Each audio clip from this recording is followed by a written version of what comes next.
आज झालेल्या पत्रकार परिषदेत देवेंद्र फडणवीस म्हणाले, 1 वर्षाची पुस्तिका म्हणजे काल आलेले न्यायालयाचे 2 निर्णय. यामधील संबंधित व्यक्तींच्या सर्वच विचारांशी आम्ही सहमत नाही. मात्र याबाबत SC आणि HCने जी चपराक लगावली आहे त्यावरून आता या सरकारने न्यायालयाने त्यांनाच महाराष्ट्रद्रोही ठरवलं नाही म्हणजे मिळवलं. 5 वर्ष राज्य खुशाल चालवा, पण काय केलं ते सांगा, धमकी देऊ नका.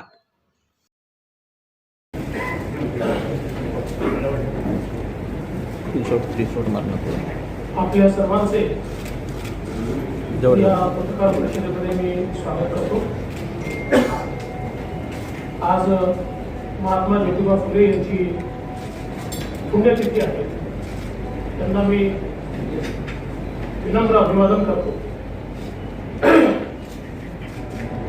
खरं तर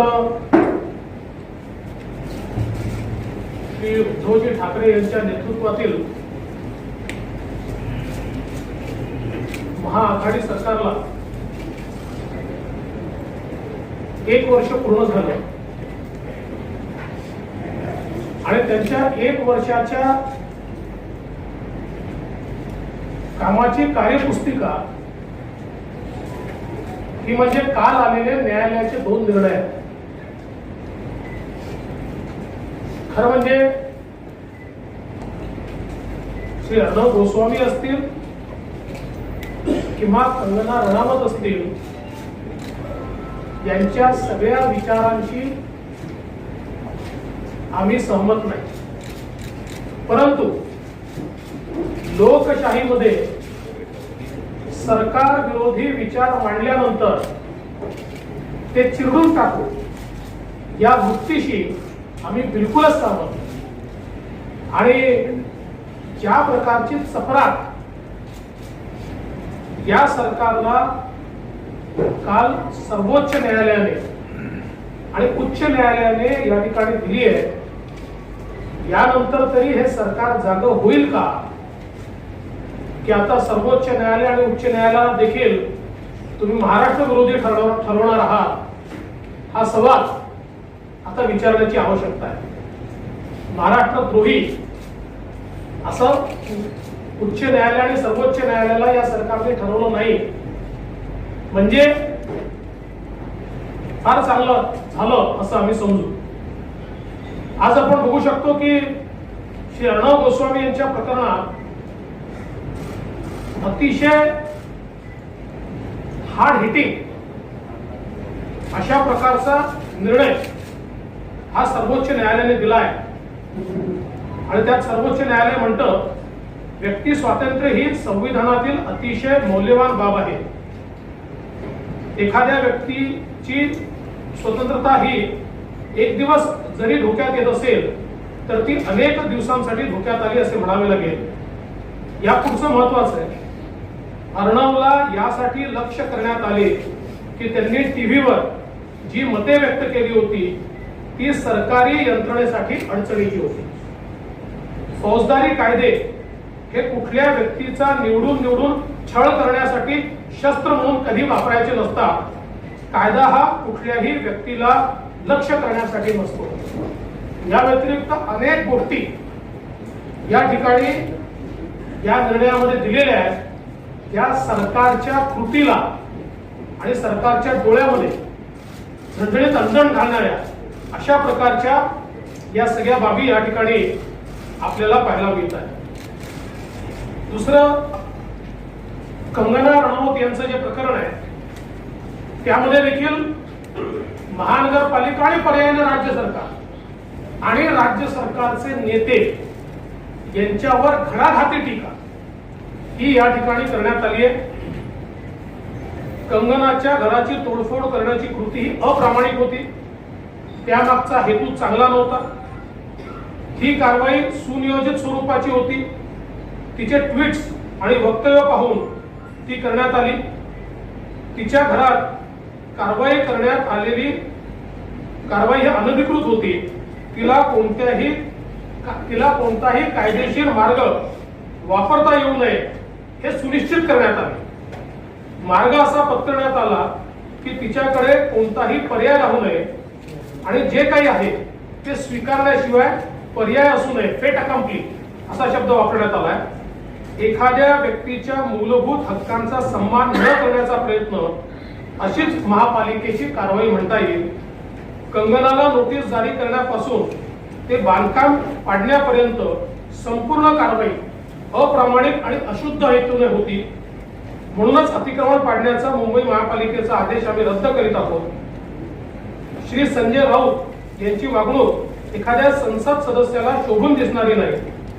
9 मार्च पर्यंत नुकसान किती झाले याची माहिती न्यायालयाला सादर करावी, त्यानुसार आम्ही नुकसान भरपाईचा आदेश पारित करू। म्हणजे आपण हे दोन्ही निर्णय जर बघितले तर अक्षरशः सरकारी तंत्राचा गैरवापर आणि एवढंच नाहीये, अनेक आरटीआय कार्यकर्त्यांवर, अनेक जे सोशल मीडियावर ऍक्टिव्ह आहेत अशा लोकांवर सरकारच्या विरोधात बोलाल तर आम्ही तुम्हाला जेलमध्ये टाकू, ही जी दमनकारी नीती आहे ही यातनं स्पष्ट झाली आहे आणि ते सर्वोच्च न्यायालय आणि उच्च न्यायालयाने देखील या ठिकाणी पूर्णपणे स्पष्ट केली आहे। आणि आमची तर मागणी आहे की आता हे स्पष्ट दोन्ही निकाल आल्यानंतर सरकार कोणावर कारवाई करणार हे सरकारने स्पष्ट केलं पाहिजे। कोणावर कारवाई करणार? गृहमंत्र्यांवर होणार की मुख्यमंत्री याच्याकरता माफी मागणार? अशा प्रकारची कारवाई झाल्याबद्दल ते तर मागणार नाहीत, आम्हाला माहिती आहे की ज्या अधिकाऱ्यांनी नियम बाह्य जाऊन अशा प्रकारची कारवाई केली त्यांच्यावर कारवाई करणार हे देखील आता या ठिकाणी स्पष्ट झालं पाहिजे। खरं तर महाविकास आघाडीला 1 वर्ष पूर्ण झालं। या एका वर्षामध्ये या सरकारची अचीवमेंट काहीच नाही। खरं तर 1 वर्ष पूर्तीच्या निमित्ताने माननीय मुख्यमंत्र्यांनी सामनाला मुलाखत दिली।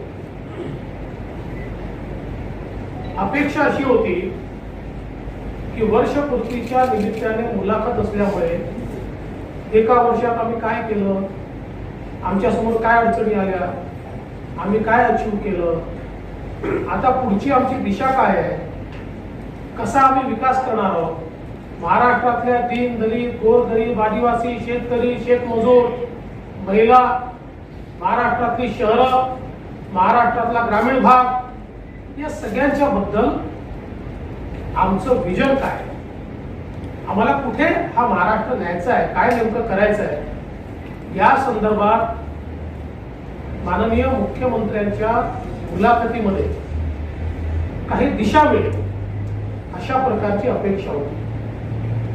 परंतु दुर्दैवाने मुख्यमंत्र्यांची मुलाखत ही केवळ टीका टिप्पणीमध्ये गेली आणि आश्चर्य आहे, महाराष्ट्राच्या इतिहासात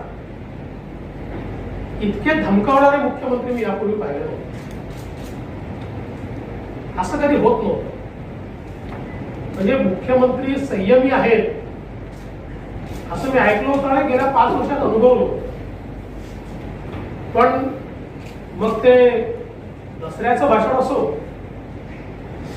की कालची मुलाखत असो, मुख्यमंत्र्याच्या खुर्चीवर बसणाऱ्या व्यक्तीला शोभणारं वक्तव्य हे त्यांनी केलेलं नाही।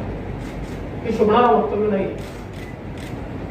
तुम्ही संवैधानिक पदावर बसले आहात, संविधानाची शपथ घेतली आहे, कोणाच्याही विरुद्ध राग किंवा द्वेषाच्या शिवाय मी कारवाई करेन हा शक्तीचा भाग आहे। अनुराग या द्वेष के बिना, राग किंवा द्वेषाच्या शिवाय ही जी शपथ घेतली आहे या शपथेचं पालन करताना कुठेही मुख्यमंत्री दिसत नाही। विकासावर चर्चा नाही आहे, महाराष्ट्र कुठल्या दिशेला जाईल याच्यावर चर्चा नाही आहे। याच्या मागे हात धुवून लागू, त्याच्या मागे पाय धुवून लागू, याची खिचडी करू, त्याचा खिमा बनवू, कुठले शब्द आहेत? म्हणजे असं आहे की अशा प्रकारचं भांडण हे नाक्यावर होतं, ते वर्षपूर्तीच्या निमित्ताने होत नाही. मुख्यमंत्र्यांनी एक गोष्ट लक्षात घेतली पाहिजे की अशा प्रकारे चिरडण्याची भाषा की ज्यांनी ज्यांनी केली ते फार काळ टिकले नाही. आणि या देशात तर लोकशाही आहे. लोकशाहीची मूल्य, एक बरं झालं की त्यांची मुलाखत एक दिवस आधीच झाली होती. कालच्या जे काही निर्णय आले त्या निर्णयानंतर जर ही मुलाखत झाली असती तर कदाचित कंटेम्प्ट ऑफ कोर्टच झाला असता. कारण सर्वोच्च न्यायालय आणि उच्च न्यायालय तुमच्याबद्दल इतकी जबरदस्त टिप्पणी करते आणि तुमची मुलाखत तीच आहे. त्यामुळे मला असं वाटतं, मी ही कुठल्याही मुख्यमंत्र्याची मुलाखत मानत नाही आणि त्यामुळे त्याला उत्तर देणं किंवा त्याच्यावर टिप्पणी करणं हे देखील मला असं वाटतं की योग्य नाही. कारण ती त्या लायकीचीच नाही, ती त्या लायकीचीच नाही. माझी अपेक्षा आहे असं आहे की तुम्हाला ते म्हणतात ना 5 वर्ष राज्य चालवणार आहे, जरूर चालवा. 5 वर्ष नक्की तुम्ही चालवा, काही आमची हरकत नाही आहे. पण या 5 वर्षात नुसत्या धमक्या देऊ नका. गव्हर्नन्स दाखवा ना. 1 वर्ष तुमचं गेलं, गव्हर्नन्स कुठे आहे? वेर इज गव्हर्नन्स? या 1 वर्षात गव्हर्नन्स हा कुठेही पाहायला मिळालेला नाही. खरं तर हे सरकार जे आलं तेच मुळात विश्वासघातातलं आणि तो आमचा सोडून द्या, आम्ही फार छोटे लोक. जनतेचा विश्वासघात करून हे सरकार आलं, जनतेचा विश्वासघात. कारण तुम्ही एका पक्षासोबत युती करून मतं मागता, मोदीजींच्या नावाने मतं मागता, मोदीजींचा चेहरा समोर ठेवून त्या ठिकाणी मतं मिळवता आणि त्यानंतर विरोधकांची हात मिळवणी करता. आणि म्हणून हे सरकार विश्वासघातातून आलेलं सरकार आहे. आणि आल्यानंतर गेल्या 1 वर्षातली उपलब्धी काय? 1 वर्षातली उपलब्धी यांची केवळ स्थगिती आहे. वेगवेगळ्या विकास कामांना स्थगिती देणं याच्या व्यतिरिक्त दाखवण्यासारखं या सरकारमध्ये काही नाही. आणि आमचं स्पष्ट मत आहे, आरे कारशेड या संदर्भात तर मुंबई भाजपा यातलं सत्य हे मुंबईतल्या प्रत्येक व्यक्तीपर्यंत पोहोचवणार. काही अधिकारी आपल्या फायद्याकरता मुख्यमंत्र्यांचा इगो मसाज करतायत आणि मुख्यमंत्र्यांची दिशाभूल करतायत. आणि त्यातनं आरे कारशेड सारखे निर्णय जे मुंबई विरोधी निर्णय, मुंबईच्या सामान्य माणसाच्या विरोधातले निर्णय आणि सर्वोच्च न्यायालयाने दिलेल्या निर्णयाच्या विरोधातले निर्णय, त्यामुळे या संदर्भात मुंबईतल्या प्रत्येक व्यक्तीपर्यंत याचं सत्य हे आम्ही एका छोट्याशा पुस्तिकेच्या माध्यमातून पाठवणार आहोत. आणि या सरकारने कसं मुंबईकरांना या ठिकाणी मेट्रोपासून दूर ठेवलं ते देखील आम्ही सांगणार आहोत. आता आपण बघा, या ठिकाणी जलयुक्त शिवार स्थगित, सरपंचाची थेट निवडणूक स्थगित, बाजार समित्यांमध्ये शेतकऱ्यांचा मतदानाचा अधिकार स्थगित, शिक्षकांच्या ऑनलाईन बद्द्या स्थगित, सारथी बंद. आरे कारशेडनी सांगितलं, यादी इतकी मोठी आहे, माझ्याकडे 2 पानाची यादी आहे की ज्याच्यावर निव्वळ स्थगिती या सरकारने दिलेली आहे. आणि दुसरीकडे कोरोनाच्या काळामध्ये, कोरोनाच्या हाताळणीमध्ये हे सरकार सपशेल अपयशी झालं. ही तर खरोखर मी असंच म्हणतो की ईश्वराचे आशीर्वादच म्हणावे की दुसरी वेव ही देशात आणि महाराष्ट्रात काही भागातच दिसते आहे, ती अजून महाराष्ट्रात दिसत नाही आणि ती येऊ नये अशीच आपली इच्छा आहे. पण हे सांगतात की आम्ही महाराष्ट्रात कोरोना थोपवला. देशामध्ये एकूण मृत्यू झाले 1,34,000, त्यातले 46,000 मृत्यू तुमच्याकडे, आणि कोरोना थोपवला. देशातल्या सर्वात जास्त कोरोनाचे पेशंट्स हे महाराष्ट्रात, आणि कोरोना थोपवला. काय अवस्था आपण महाराष्ट्राची आणि मुंबईची बघितली. रस्त्यावर तडफडून मरणारे लोक आम्ही बघितले. एकेका बेडवर दिलेला व्यक्ती आणि पेशंट झोपलेला आम्ही बघितला. 3-3 दिवस लोक मेले पण कोणाला पत्ता नाही आम्ही बघितलं. 7-7 दिवस शौचालयात त्या ठिकाणी डेड बॉडी पडली आहे, कोणी लक्ष द्यायला तयार नाही आम्ही बघितलं. कोणाची बॉडी कोणाकडे गेली हे माहिती नाही, हे आम्ही या ठिकाणी बघितलं. किती किती किती व्यथा आम्ही या कोरोनाच्या काळात बघितल्या. कुठेही सरकारचं नियंत्रण कोरोनात आम्हाला पाहायला मिळालं नाही. आजही बघा, पुन्हा चाचण्या कमी करू टाका. कशा करता? आम्हाला आकड्यांशी लढायचं आहे की कोरोनाशी लढायचं आहे? आणि सुरुवातीपासून ही स्ट्रॅटेजी राहिली आहे. मी तर या संदर्भात वारंवार, मी आज बोलतो असं नाही, वारंवार केवळ बोललो नाही, या संदर्भातली सगळी माहिती ही मी मुख्यमंत्र्यांपर्यंत पाठवली. ठीक आहे, माझ्या एकाही पत्राला त्यांनी उत्तर दिलं नाही, पण किमान त्याच्यावर जर कारवाई केली असती तरी देखील आम्ही त्यांना धन्यवाद दिले असते. पण कुठली कारवाई होताना दिसत नाही, आणि म्हणून कोरोनाच्या काळात आम्ही काम केलं असं म्हणून पाठ सुटून घेऊ नका. एक निश्चित आहे, कोरोनाच्या काळात प्रचंड मोठा भ्रष्टाचार हा मात्र झालाय, आणि तो भ्रष्टाचार आम्ही उघड करणार आहोत. अक्षरशः कोरोनाच्या नावाने जी काही लूट या ठिकाणी झाली आहे ती आम्ही निश्चितपणे समोर आणणार आहोत.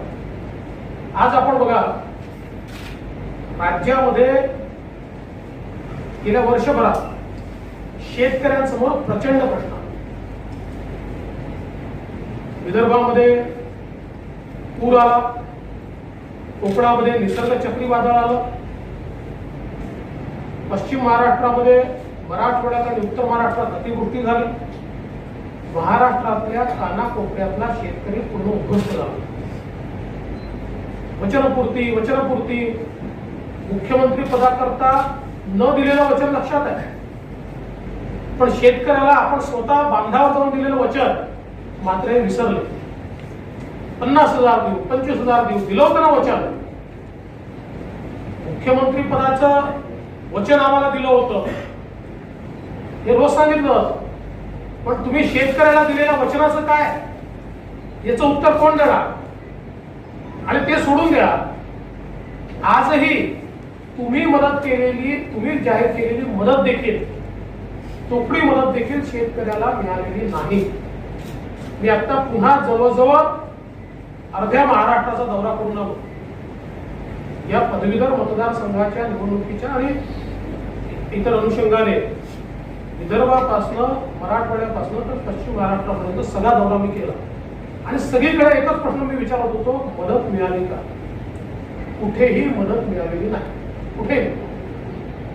आणि आज ज्या प्रकारे, म्हणजे एकीकडे शेतकऱ्याला मदत नाही, दुसरीकडे जे उगवलं, आता बोंडअळीमुळे कापूस गेलाय, अतिवृष्टीनंतर खोडकिडीमुळे सोयाबीन गेलाय, याच्याकडे मात्र सपशेल दुर्लक्ष आहे. याचा तर पंचनामाही नाही.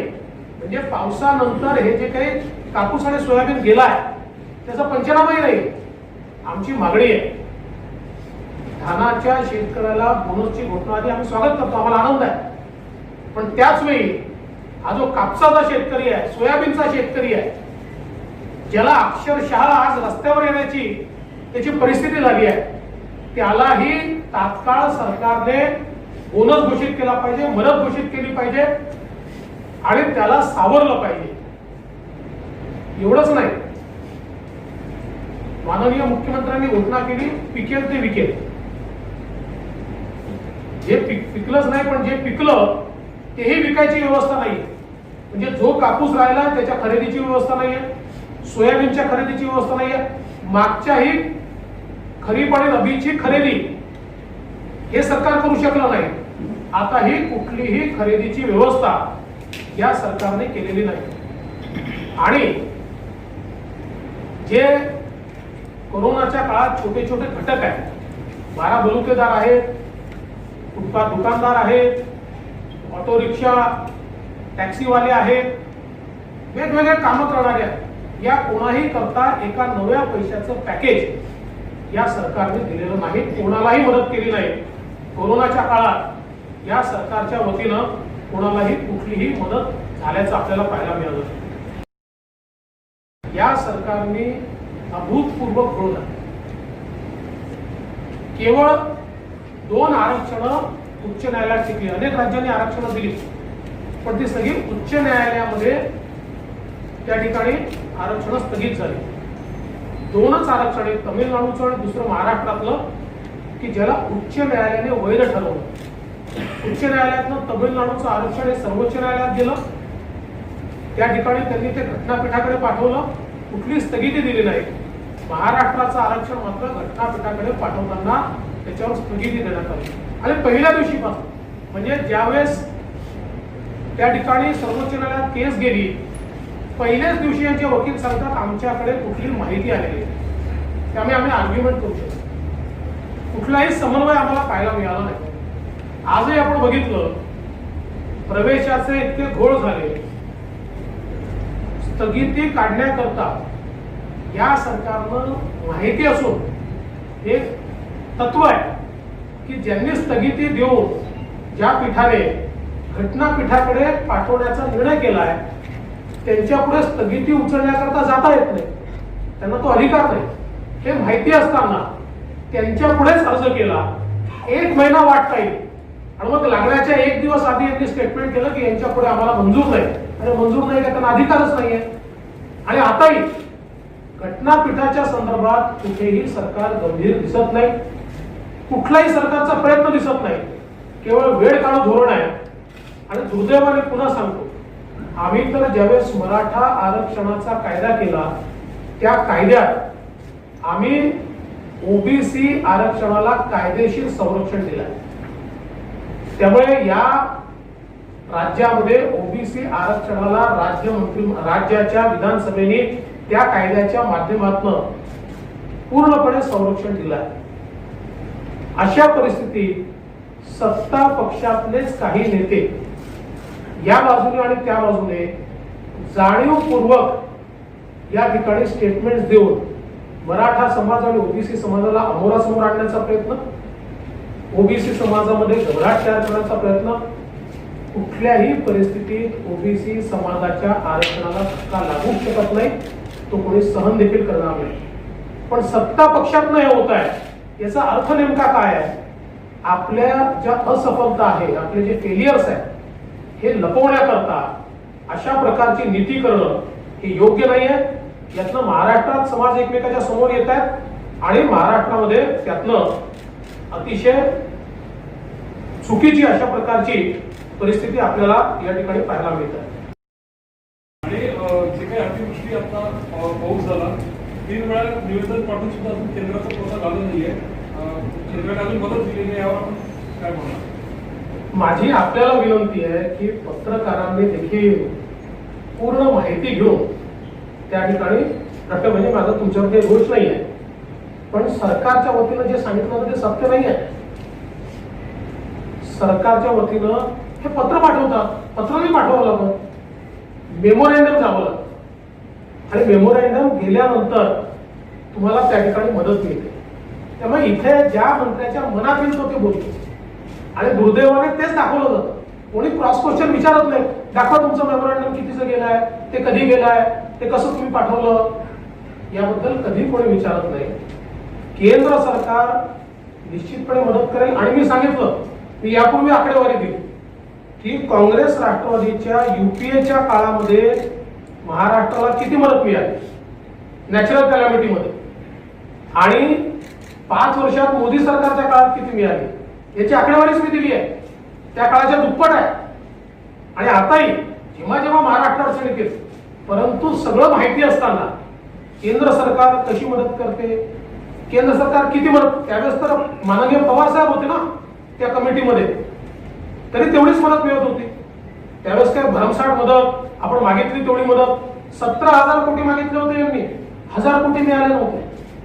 म्हणून मला असं वाटतं की हा सगळा इतिहास, केंद्राची पद्धत, केंद्र सरकार निश्चितपणे या संदर्भात पूर्ण मदत करेल. ईडीचा जो प्रश्न आहे, ईडीच्या संदर्भात ईडी आपली कारवाई करतं, ती एजन्सी आहे, त्यांच्याकडे पुरावे आहेत, त्या पुराव्याच्या आधारावर ते कारवाई करतील. आणि पुरावे नसताना कारवाई केली तर जसं कोर्टाने इथे ठोकलं तसं तिथे ठोकेल या ठिकाणी. त्यामुळे मला असं वाटतं की या संदर्भात कांगावा करण्याचं काही कारण नाही. आणि घरच्यांच्या संदर्भात जो काही विषय मांडला जातोय, आम्ही कधीही कोणाच्या घरच्यांवर हल्ला करत नाही, आम्ही कधी टीका केली नाही, आम्ही संयम बाळगतो. आता जर त्याच्या संदर्भात बोलायचं झालं तर सर्वात मोठा विक्टिम तर मी आहे. माझ्या पत्नीच्या संदर्भात अधिकृत शिवसेनेचे नेते अधिकृत काय बोलतात, काय लिहितात, ट्विटरवर काय टाकतात, हे आपण सगळ्यांनी बघितलंय. पण मी कांगावा नाही करत त्याचा. मी राजकारणात आहे, मी उत्तराला उत्तर देईन.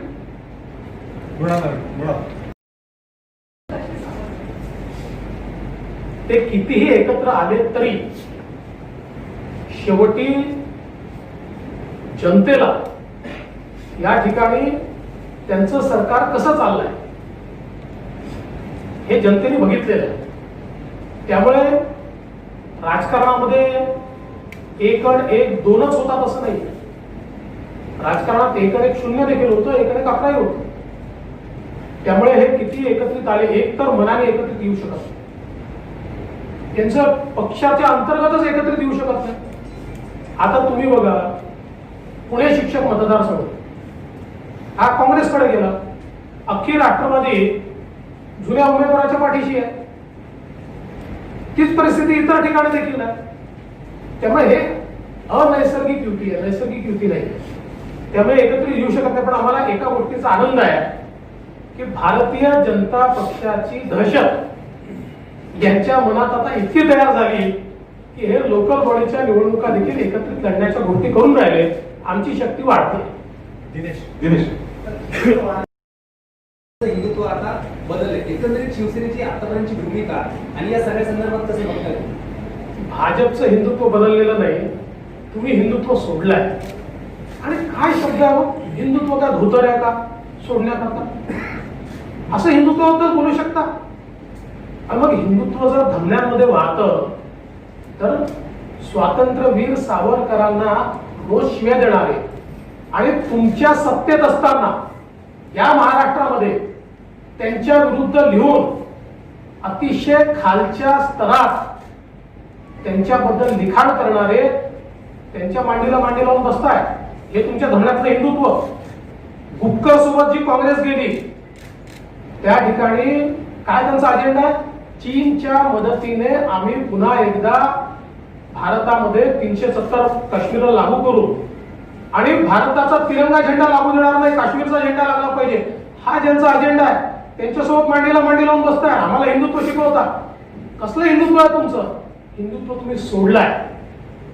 सर इन फ्यूचर कभी ऑप्शन रहा या आप कभी ऐसा कुछ